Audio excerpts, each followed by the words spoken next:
আমি এমন হতভাগা জাহান্নামের আসামি,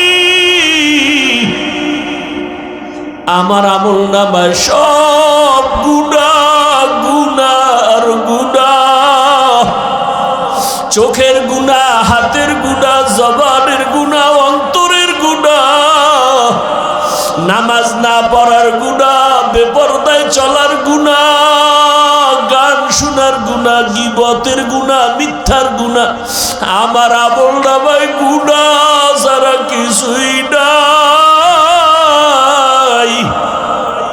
তবে আমার আমল নামায় জীবনের একটা ভালো কাজের একটা নেক আমল আছে, কিন্তু একটা নেক দিয়ে তো জান্নাত পাবো না।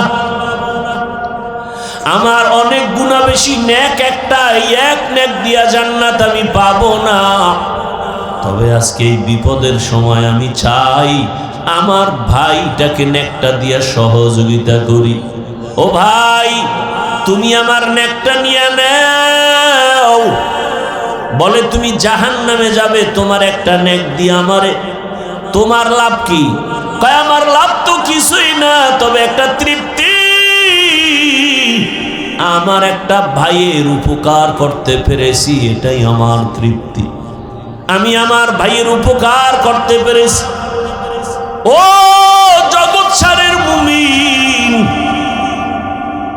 রহমতের নবী বলেন খায়রুন নাস মান ইয়ানফাউন নাস, ভালো মানুষ তো ওই ব্যক্তি যে অন্যের উপকার করে। আজকে দেখো তাকায়া, যে যত ক্ষতির মধ্যে পড়ে কাছের মানুষের কারণে, আপন লোকটাই ক্ষতি করে, দূরের মানুষ তেমন করে না। অমুকেরে জবাই করেছে কে, তদন্ত করে রিপোর্ট বের হয় আপন বডিগার্ড, আপন কর্মচারী, আপন বাড়ির দারোয়ান, ড্রাইভার, আপন। অথচ রাসূল বলেন তুমি তো ভালো মানুষ হতে হলে এমন হও যে তোমার দ্বারা কারো ক্ষতি হবে না। এর নামই তাকওয়া, আল্লাহর ভয়। কারো উপকার করতে না পারলেও ক্ষতি করব না, কারো প্রশংসা করতে না পারলেও বদনাম করব না। ওই আল্লাহর বান্দা একটা নেক দিয়া বলে আমি ভাইয়ের উপকার করি, এটাই আমার তৃপ্তি, আল্লাহর আদালতে চলে যাবে।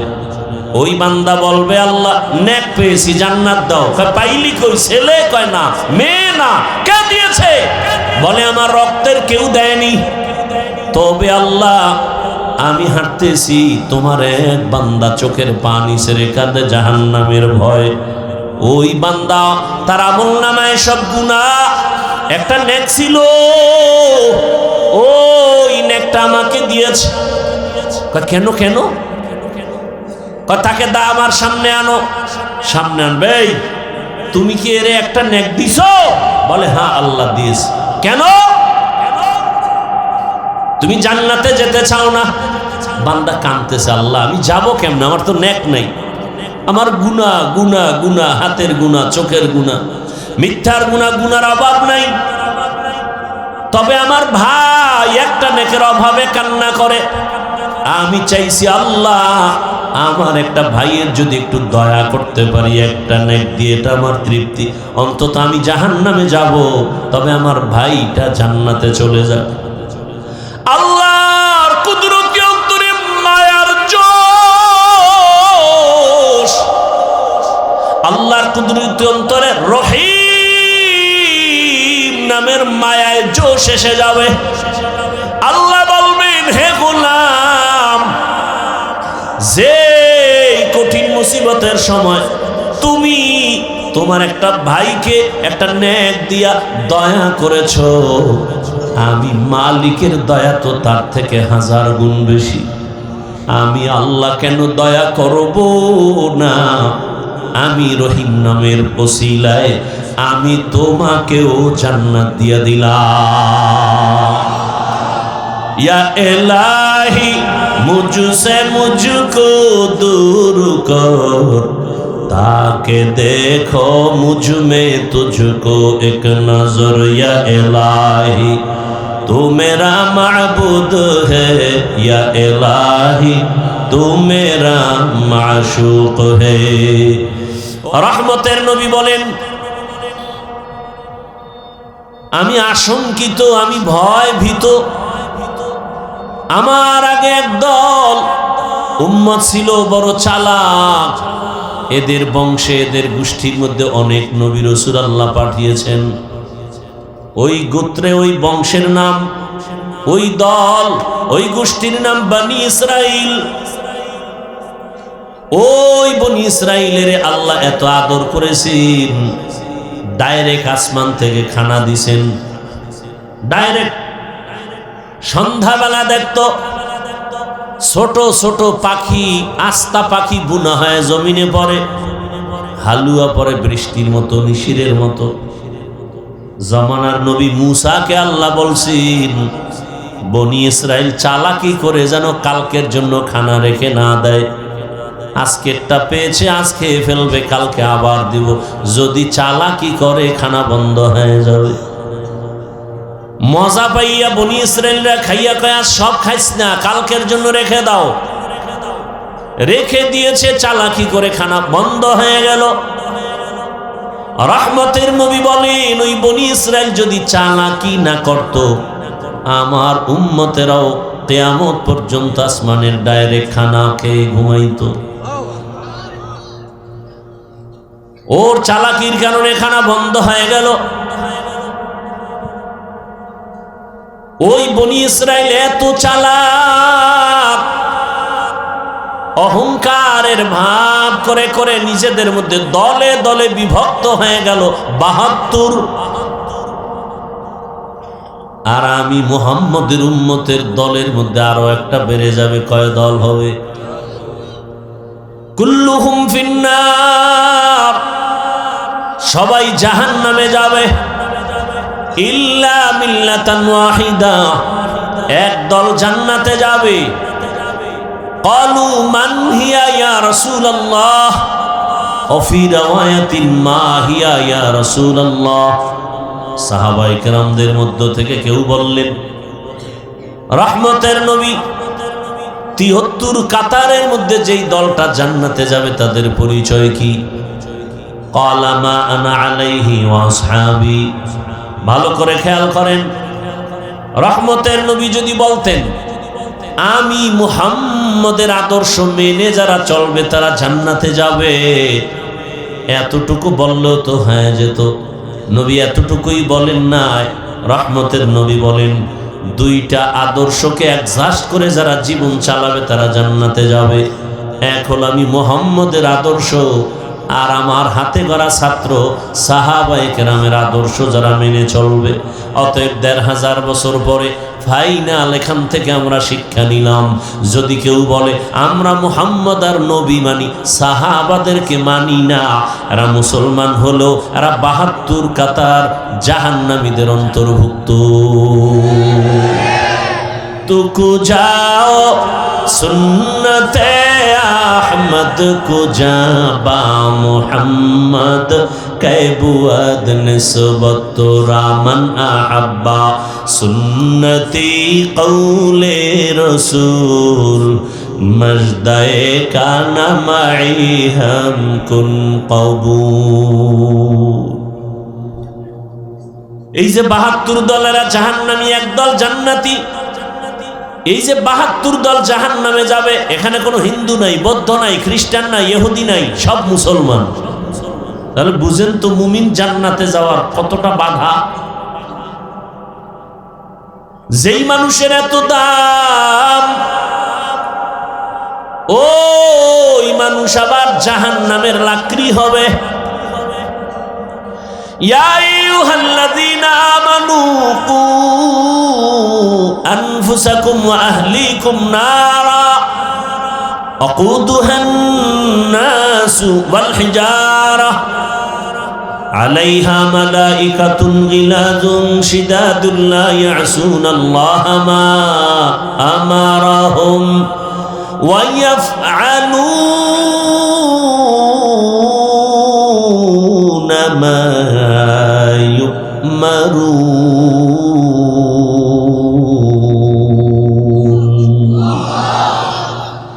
আল্লাহ বলেন, হে মুমিন, জাহান্নাম থেকে নিজেকে বাঁচাও, এরপরের দায়িত্ব আহালকে বাঁচাও। আমি একা জাহান্নাম থেকে বাঁচলেই দায়িত্ব শেষ হবে না, আমার উপরে দায়িত্ব আমার আহাল।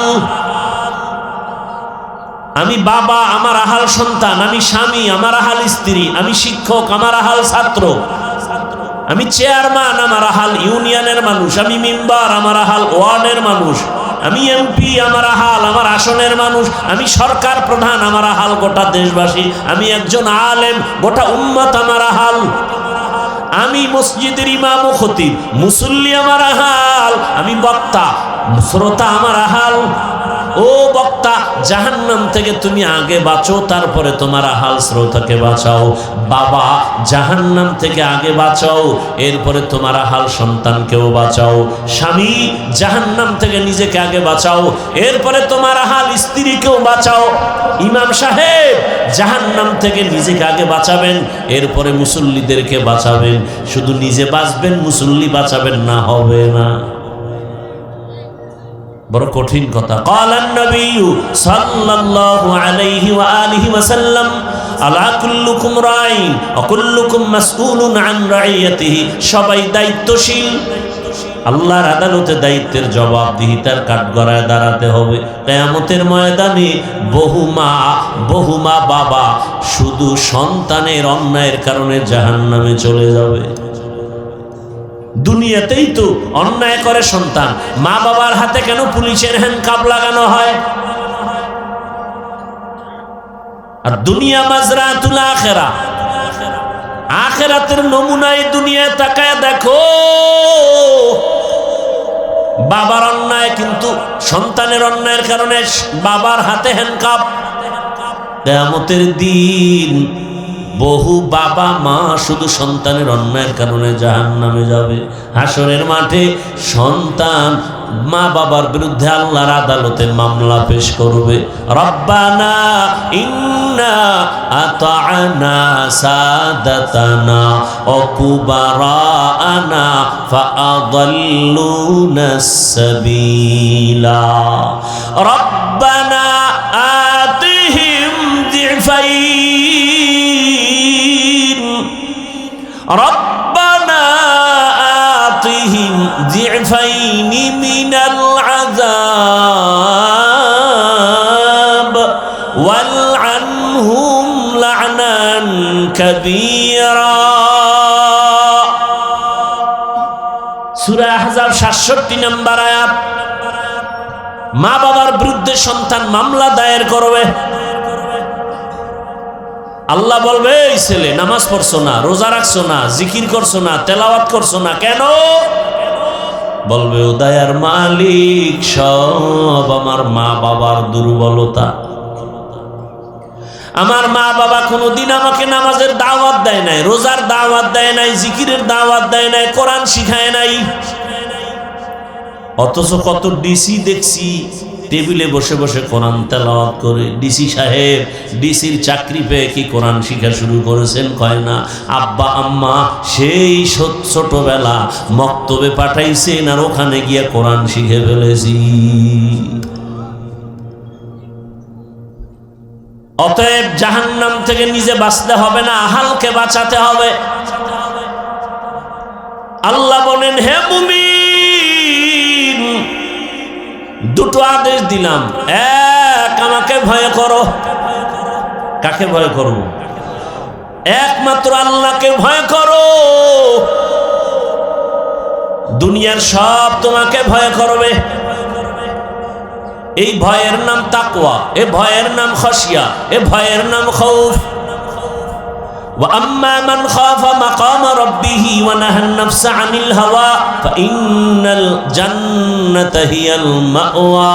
हर के दारन खौफ हकदार दिल मदाम जन्नतुल मअवा देहद ओ राम काम जुज़बा हक़ची जे मखाज इंसो जा फजले उआ मस्ते दर जुमला जहा। ঘুম আসতেছে? হ্যাঁ, আওয়াজে আসলে তো ঘুম আসে। আসলে কি আপনারা রাতে ঘুমান? আমার অভিজ্ঞতার আলোকে বলি, আমার দেশের জাতি রাতে ঘুমায় না, নিরিবিল সময়ে মোবাইলের হক আদায় করে। টাইম পায় না তো, সারাদিন ব্যস্ত। এই টাইমটাও তো একটু কাজে লাগান লাগে। আল্লাহর কাছে কি বলবে? একটা কিছু বলতে হবে তো। হাসরের ময়দানে যদি আল্লাহ জিগায় কি করছো, আল্লাহ মাইয়ার হক, পোলার হক, স্ত্রীর হক আদায় করতে পারিনি, মা বাবার হক আদায় করতে পারিনি, অন্তত একটা হক আদায় করে আসছি, মোবাইলের হক আদায় করে আসছি সারা রাত। কখন রাত 4টা বেজেছে খবর রাখতে পারি নাই, কখন আজান হয়েছে জানতে পারি নাই, মোবাইলের হকের আদায়ের ধাক্কায় এতটা ব্যস্ত যে কানের মধ্যে মোবাইলের তার ঢুকাইয়া সারা রাত ব্যস্ত। বাহিরে কি তুফান হয়েছে জানি নাই। সারাটা রাত জেনা করেছি, চোখের জেনা, হাতের জেনা, জবানের জেনা, অন্তরের জেনা। এরে আমার কলিজার যুবক, ঘুমের মধ্যে যদি আজরাইল এসে দেখে তোর কানের ভেতরে গানের তার লাগানো, আজরাইল বলবে তুই রেডি হ, পরে আসবো। কি ঘুমের মধ্যে আজরাইল আসবে না, তাই তো? হ্যাঁ, মরণ থেকে যতই পালাও মরণ তোমায় নিবে ঘিরে, যদিও সুদূর আকাশ পানে লুকাও সেথায় লাগিয়ে সিঁড়ি, নদী পথে নৌকা চালাও ও মাঝি ভাই, বেলা ডোবার আগে আমি উপার উঠতে চাই, ডুবে গেলে বেলা রে আর উঠে না, ভেঙ্গে গেলে মেলা রে আর জমে না। ওগো নবীর উম্মতেরা হয়ে আজি দিশাহারা, কোরআন হাদিসের চলো যখন যাহা চায় মনে, নবী বিনে কে তরাবে পুলসিরাত মিজানে, নবী বিনে কে তরাবে পুলসিরাত মিজানে, উম্মতের কান্ডারি নবী কাঁদছেন উম্মতের লাগি, এখনো কাঁদেন নবীজি শুয়ে মদিনার পানে, নবী বিনে কে তারাবে পুলসিরাত মিজানে, নবী বিনে কে তারাবে পুলসিরাত মিজানে। খারাপ লাগতেছে? জীবনে তো কত রাত ঘুম নষ্ট করলা শুধু গুনাহ করে, গুনাহ, গল্প, আড্ডা, কথা ঠিক নেই? আজ রাতের একটু সময় যদি ব্যয় করো নেক আমলের মাধ্যমে, হাসরের ময়দানে ভিডিও দেখবা জগৎ সারের মাঠে তুমি রাত্র 1টায় বসে আছো, আমার মালিক রহিম নামের সাইনবোর্ড লাগায়া খুঁজবি, আমার বান্দাকে জাহান্নামে দিব না, কারণ জাহান্নামের আগুন সহ্য করতে পারবে না। কিন্তু একটা সূত্র বের করে দাও, কোন সূত্র দিয়ে আমার বান্দাকে জান্নাতের ভেতরে নিতে পারি। রহমতের নবীর হাদিসে পাকে একটা ঘটনা আছে, বলবো। রহমতের নবী বলেন, ভাই ইকো বন্ধ করো। রহমতের নবী বলেন, রিভাবটা একটু বাড়াও। একজন আল্লাহর বান্দার আমলনামা ওজন দেয়া হবে, ওজন দেওয়া হওয়ার পর দেখবে আমলনামার ভেতরে নেক আছে, অনেক নেক, অনেক নেক, কিন্তু এক নেকের টান, একটা নেক হলে জান্নাতে যেতে পারবে, কিন্তু ওই একটা নেক নাই। ওই একটা নেক কোথায় পাবে? আল্লাহ বলে একটা নেক দেও, না হয় জান্নাতের ফয়সালা হবে না। আল্লাহর বান্দা পেরেশান হয়ে যাবে। দয়াময় রব্বুল আলামিন বলবেন, খুঁজো হাসরের মাঠে, দেখো একটা নেক কে তোমাকে দেয়। তোমার ছেলে, তোমার মেয়ে, তোমার স্ত্রী, তোমার মা বাবা, দেখো কার কাছে গেলে একটা নেক পাইবা। আল্লাহর বান্দা কাঁদবে আর হাসরের মাঠে দৌড়াবে। হাসরের মাঠ এই জমিন হবে হাসরের ময়দান, সিরিয়ার জমিন হবে আল্লাহর বিচারালয়, এই স্টেজ হবে সিরিয়ায়। প্রথম কিবলা বাইতুল মাকদিস, ওখানে হবে আল্লাহর বিচারালয়, আদালত। আল্লাহ হাসরের ময়দানে স্টেজ কায়েম করবেন আর সিংহাসনে আল্লাহ বসবেন। বসার পরে আল্লাহ একটা কঠিন গরম আওয়াজ দিবেন, গরম আওয়াজ। সরকার প্রধান যখন ক্ষমতার চেয়ারে বসেন, জাতির উদ্দেশ্যে একটা ভাষণ দেয়নি, চেয়ারে বসিয়ে এই ভাষণ দেয়, ও দেশের জনগণ, আপনাদের ভোটের অধিকার নিয়ে আমি চেয়ারে বসছি, তবে শুনেন, দেশটাকে সুশৃঙ্খল ভাবে পরিচালনার জন্য আমাকে ইনসাফের সাথে চালাতে হবে। সেই ক্ষেত্রে কিছু আইন আছে, আইন আপনারা মান্য করে চলতে হবে। কে আমাকে ভোট দিছেন আর দেন নাই, সবার জন্য আইন সমান। আইন লঙ্ঘন করবেন, কাউকে ছাড় দেয়া হবে না, জেলখানা রেডি, জরিমানা রেডি। আল্লাহ তাআলা হাসরের মাঠ কায়েম করে, পুরা জমিন হবে হাসরের মাঠ, সিরিয়ার জমিন হবে আল্লাহর বিচারালয়, আদালত।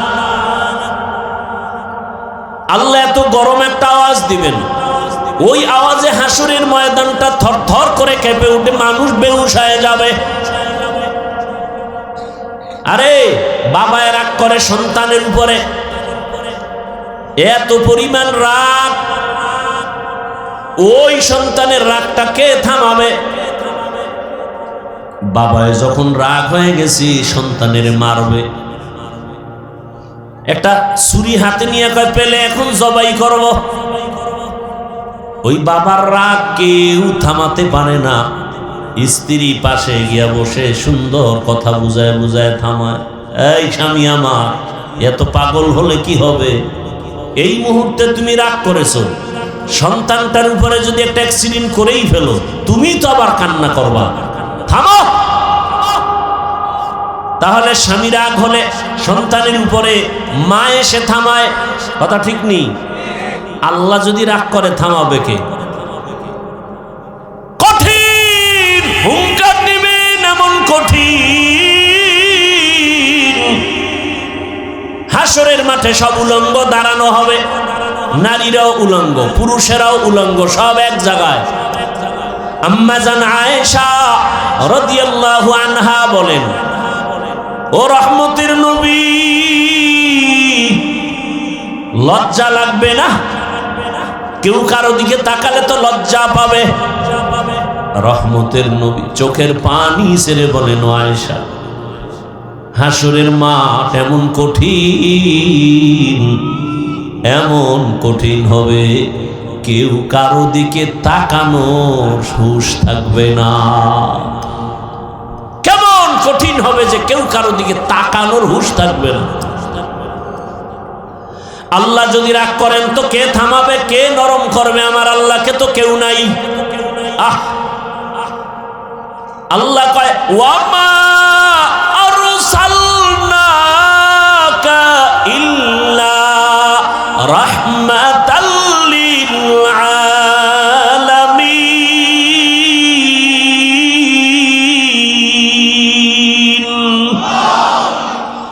আমি তো একজন রহমতের মানুষ বানায় রাখছি, যে শুধু দুনিয়ার রহমত না, এমন এক ব্যক্তি যে আখিরাতের মাঠেও রহমত।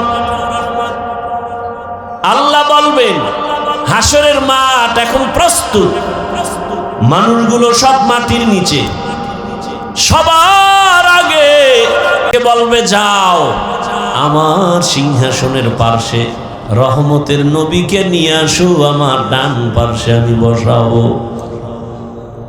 জমিন সমান, মক্কা কই, মদিনা কই, গম্বুজ কই, মিনারা কই, কিচ্ছু নাই, সমান পুরা দুনিয়া।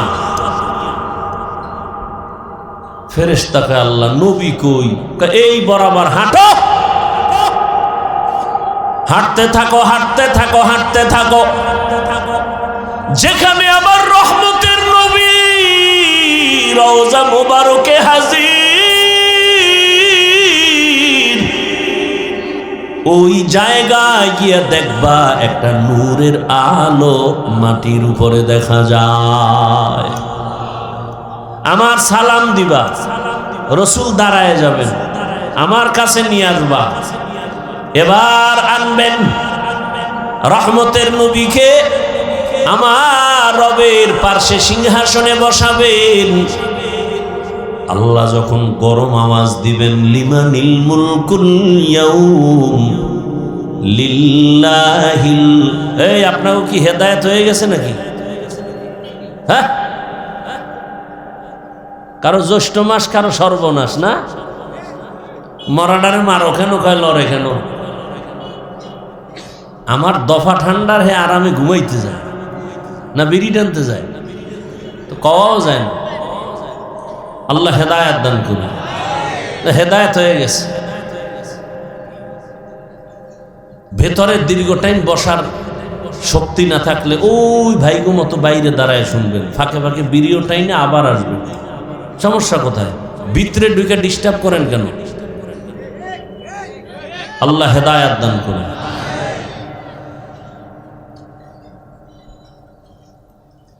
হ্যাঁ, রহমতের নবী আল্লাহর পার্শ্বে থাকবেন, সিংহাসনের পার্শ্বে। আল্লাহ রাগান্বিত আওয়াজ দিবেন, গরম হয়ে গেছে, এখন আর ঠান্ডা করার কোনো উপায় নাই। হঠাৎ আমার আল্লাহ একটু কুদরতের নজর দিয়া রহমতের নবীর চেহারার দিকে যখন তাকাইবেন, আগুন যেমন মোমকে গলায় দেয়, রহমতের নবীর চেহারা মোবারকে একটু নজর দেওয়া মাত্র আমার আল্লাহর কুদরতি রাগটা পানি হয়ে যাবে।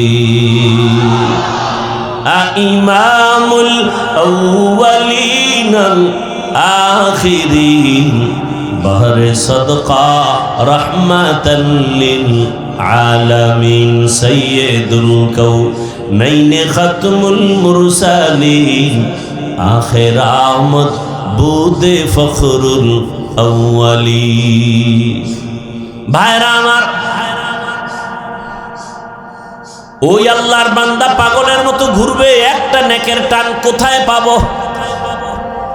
হাসরের মাঠ, মানুষের কান্নার আওয়াজ, সবাই পাগলের মতো করবে, কোথায় যাবে? জাহান্নামের আগুনের গরম, সূর্যের গরম, ওদিকে জমিনটা সূর্যের গরমে পুড়িয়ে তামা হয়ে যাবে, না দাঁড়ানো যায়, উপরে গরম, নিচে গরম, চতুর্দিকে শুধু আওয়াজ, জাহান্নামের চিৎকারের আওয়াজ। জাহান্নাম চিল্লাইবে আর বলবে, ও রব্বে কারীম, বেনামাজি গুলো বেনামাজি কোথায়? আমার পেটে দাও, আমার পেটে ক্ষুধা। গুনাহগার বেপরদাওয়ালারা কোথায়? আমার পেটে ক্ষুধা, তাড়াতাড়ি আমার ভেতরে দাও। আল্লাহ বলবে, একটু অপেক্ষা কর, আমি বিচারটা শেষ করে তোর বেনামাজিগুলো তোর পেটে দিতেছি, বরে খা, মজার মতো পেটের ক্ষুধা নিবারণ করবি। ও আমার যুবক বাবারা, বৃদ্ধ বাবাজি, পর্দার আড়ালের মা বোনেরা, কয়দিন এই দুনিয়ার বাহাদুরি, চোখের সামনে লাশ আর লাশ, ঘুমের ভেতরে লাশ, পানির নিচে লাশ, গাড়ির নিচে লাশ, কয়দিন করোনায় লাশ, ডেঙ্গুর লাশ, এক এক করে কত বন্ধু চলে গেল রে বাবা। ওই আল্লাহর বান্দা ঘুরবি, একটা নেক হলে আমি জান্নাতে যেতে পারি, ঘুরতে ঘুরতে সন্তানের পাবে। বাবায় বলবে, এই সন্তান একটা নেক আমারে দে, আমি জান্নাতে যেতে পারবো। সন্তান বলবে, আমি বাবা ছাড়া দুনিয়াতে আসতে পারি নাই, তবে তুমি যে আমার বাবা বিশ্বাস করি না। যাও যাও। বাবা চোখের পানি ছেড়ে কাঁদবেন, ঘুরবে কোথায় যাব? স্ত্রীর কাছে যাবে, একই জবাব। মা বাবার কাছে যাবে, একই জবাব। নিরুপায় হইয়া পাগলের মতো কাঁদবে আর ঘুরবে। হঠাৎ করে যখন মালিকের কাছে যাবে, হঠাৎ দেখে এক পার্শ্বে বুড়া কাঁদতেছে। ও ডাক দেবে, এই মেয়ে দিকে আসো। তুমি কান্দো কেন? আমি কান্দি আমার জ্বালায়, তুমি কাঁদো কেন? কয়, আমার একটা নেকের অভাব। আমার বহু নেক আছে, তবে একটা নেক হলেই পরিপূর্ণ হয়, জান্নাত পাই। তো কই গেছিলা? কয়, ছেলে দেয় না, মেয়ে দেয় না, কেউ দিবে পরের কথা, পরিচয় দিতে চায় না। কেউ আমার আপন হয়ে একটা নেক দিল না। এইবার ওই বান্দা বলবে, ভাই